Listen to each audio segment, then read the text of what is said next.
최고의 포켓몬스터 애니메이션 시리즈는 뭘까요? 바로 여러분이 가장 좋아하시는 시리즈가 최고의 포켓몬스터 애니 시리즈인데요. 지우의 성숙한 모습이나 퀄리티 높은 배틀로그를 좋아하시는 분들이 항상 순위권에 꼽는 시리즈로는 DP와 XY가 있습니다. 그중 사실상 DP 시리즈를 하드캐리한 초연몽, 오늘은 DP의 진주인공 초연몽에 대해서 다뤄보도록 하겠습니다. 무인편에서 갑자기 DP로 건너뛰어 혼란스러울 분들이 계실 텐데요. 한 시청자분의 요청에 의해 초연몽을 먼저 다루게 되었습니다. 다른 분들께서도 앞당겨 보고 싶은 포켓몬이 있다면 댓글 부탁드립니다. 최대한 빠르게 땡겨드리겠습니다.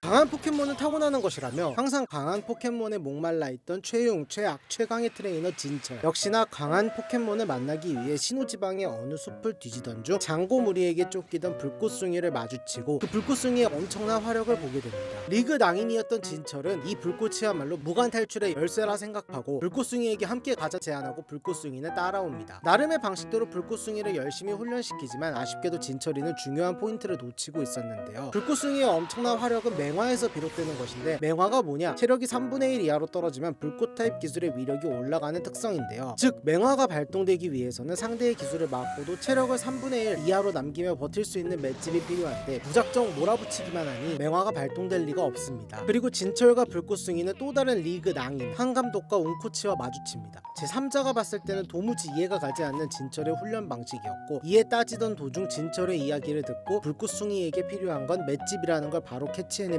그리고 한감독과 웅코치가 누구냐? 맷집을 기르는 데에 있어서는 최고의 전문가들입니다. 후에 다크라이를 따는 나무킨, 이전에 레지아이스를 딴 피카츄, 호연리그 트리플킬의 과제군, 그런 녀석들을 쓰러뜨린 메타그로스와 비빈 켄타로스, 그냥 미친놈까지 라인업이 굉장히 화려한데요. 장고 트라우마를 극복하지 못하는 모습을 보고 진철은 결국 불꽃숭이를 포기해버리고, 이미 이전의 시합으로 불꽃숭이가 화염방사, 화염바퀴, 할퀴기, 구멍파기를 사용한다는 것을 아는 지우는 자신이 불꽃숭이에게 직접 지시해 연고시티의 태그 배틀 대회 2회전에서 승리합니다. 시합 이후 지우는 불꽃숭이를 유기하려는 진철과 마주치고 우선 사실상 학대만 당하다 버려진 불꽃숭이의 보호를 위해, 그 다음은 저 싸가지 없는 새끼가 틀렸다는 것을 증명하기 위해,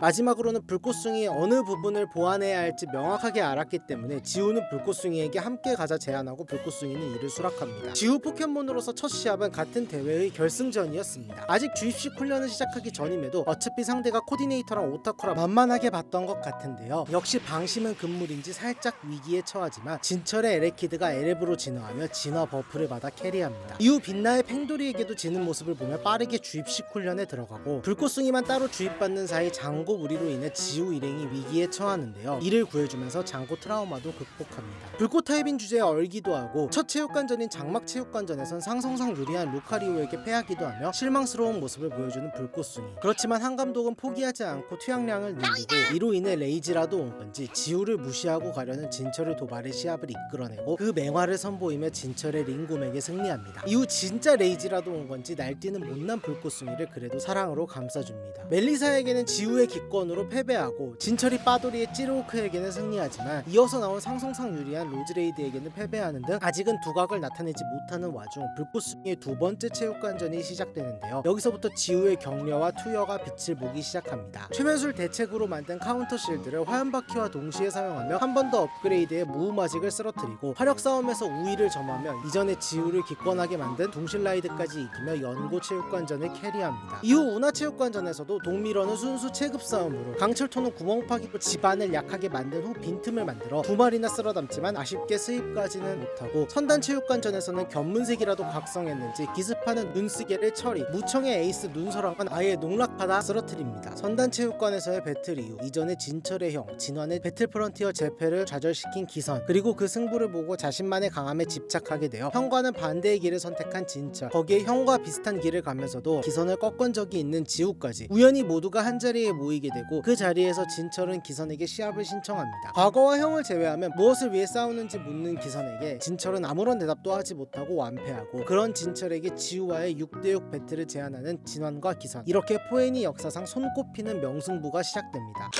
여기까지 초연몽의 전적 정리 1부였습니다. 진철에게 버려지고 지우가 포획해 기르게 되는 과정이 자몽임이나 후의 차옥골과 비슷한 것 같으면서도 호로새끼나 쓰레기는 확실히 틀렸다 말할 수 있지만 진철의 경우는 가치관의 차이라 생각합니다. 어떤 포켓몬이든 애정을 담아 기르면 강해질 수 있다고 믿으며 포켓몬의 의사를 최대한 존중해 배틀에 임하는 지우. 포켓몬의 재능은 타고나는 것이며 상대를 공략하기 위한 플랜을 짠 후 각각 재능에 맞는 역할을 부여해 배틀에 임하는 진철. 리그 우승이라는 목표는 같지만 가치관과 태도가 너무 다른 둘이고 이를 불꽃숭이를 놓고 극단적으로 대비시켜 보여주는데요. 아직까지도 많은 사람들의 기억에 명작으로 남아있는 이유가 있는 것 같습니다. 과연 불꽃숭이와 지우 그리고 진철이의 이야기는 어떻게 마무리되는지 2부에서 이어집니다.